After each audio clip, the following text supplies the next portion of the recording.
You know, folks, I started a story the other day by calling Donald Trump the scum of the earth.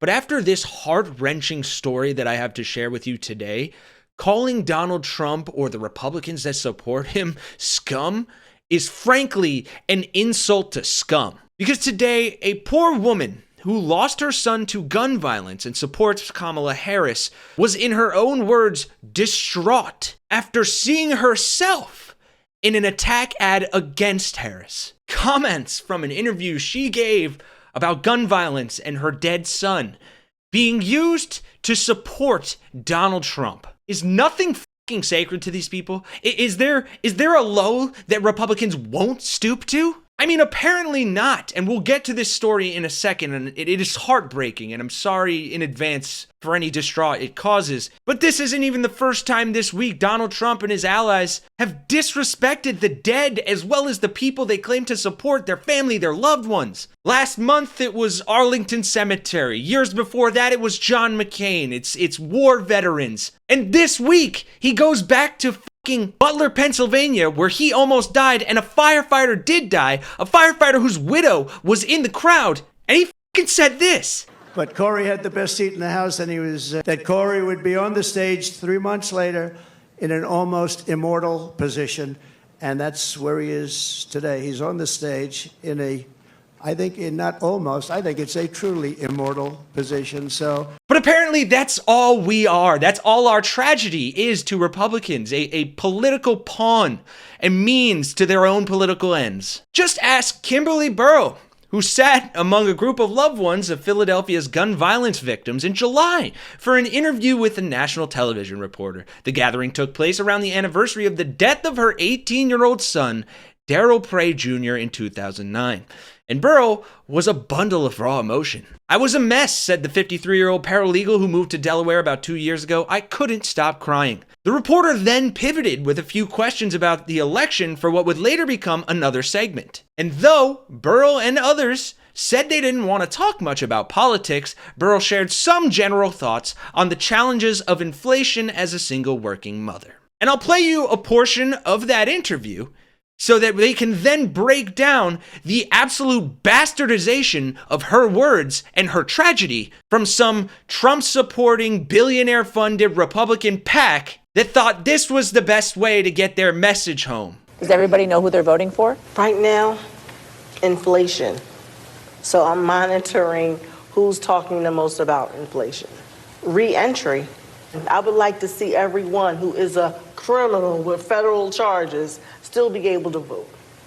If we can have a criminal for president, we need to allow some voting rights back that were taken illegally in the first place.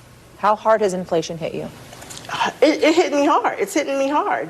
Who do you blame for it? I blame the federal government at this point. If a working class mom who works as a paralegal cannot buy a $2 bell pepper because it's now $5, imagine a mother living on food stamps. Imagine a mother who's making minimum wage trying to feed children.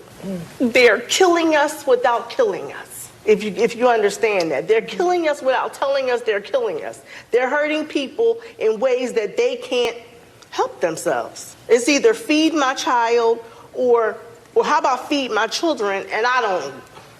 But I have to go work. Yeah. Does that sound like a woman who supports Trump or wants to be featured in a Trump ad? Does that sound like a person that Trump or any Republican would actually help? Someone on food stamps? Someone of color? Someone who wouldn't qualify for a trickle-down tax cut? I didn't fucking think so either. But you know who did think so? The Restoration PAC. Interesting name for an action committee supported by Republican National Lawyers Association, Moms for Liberty, Tea Party Patriot Citizens Fund. You see where this is going? Yeah, well, they decided to take Kimberly's words from that distraught interview and feature them in this attack ad against Kamala Harris while using it to fundraise for Donald Trump. And I'll play the ad, and then we'll see how Kimberly feels about the interview she gave regarding her dead son and his loss of life to gun violence being featured in it as a prop to promote a political candidate that she does not support. This is Bidenomics. Bidenomics. 2/3 of registered voters believe the economy is getting worse. And we are very proud of Bidenomics. The rising gas prices, food prices really wallop the black community. Imagine a mother who's making minimum wage trying to feed children. They're killing us without killing us. That is called Bidenomics. Restoration PAC is responsible for the content of this advertising. Are you f***ing kidding me? That's gotta be some kind of sick joke, right? Apparently, that's essentially the same sentiment that Kimberly had after she saw the ad, too.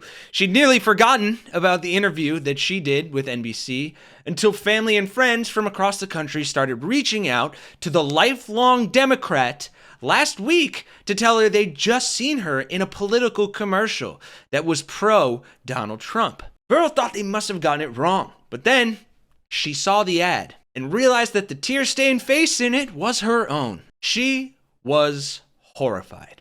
How could a passionate supporter of Kamala Harris for president become the face of a political attack ad for Trump that had co-opted her image and words in one of her most vulnerable moments? She was distraught.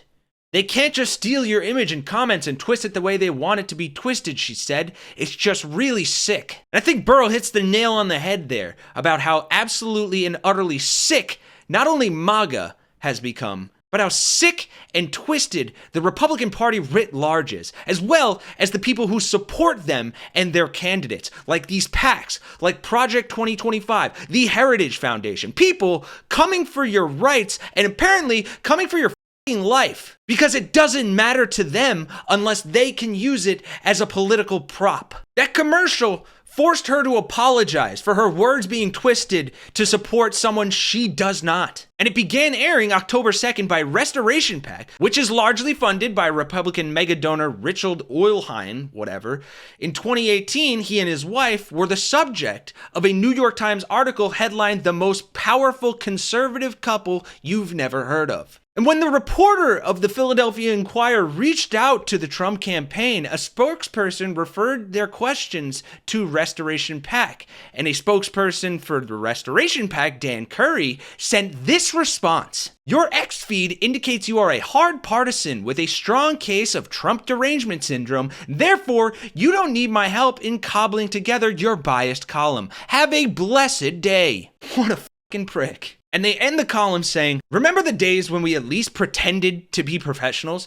There's a reason Curry felt free to respond so dismissively. And it's not just because Trump and other MAGA candidates have normalized incivility. It is part of a broader pattern in the MAGA world that shouldn't be successful, and yet is. Responding with attacks to anyone trying to get at the truth or correct the record or provide a more complete picture of reality. Though they go on to say the legality of Restoration PAC using Burrell's image and words is legally ambiguous, I sure hope that they take the route of Fox News and get sued for defamation into the ground. In fact, I hope that happens to all of these MAGA lunatics because I can't take this anymore. It feels like it's not enough to just win in November, in the White House, in the Senate, but it continues to increasingly feel like we are fighting against a disease of incivility, of stupidity, of downright hate that is festering inside people of the far right, like the cordyceps that take over insects and end up killing their hosts. I don't even know where to end this other than pleading for you to check your voter registration.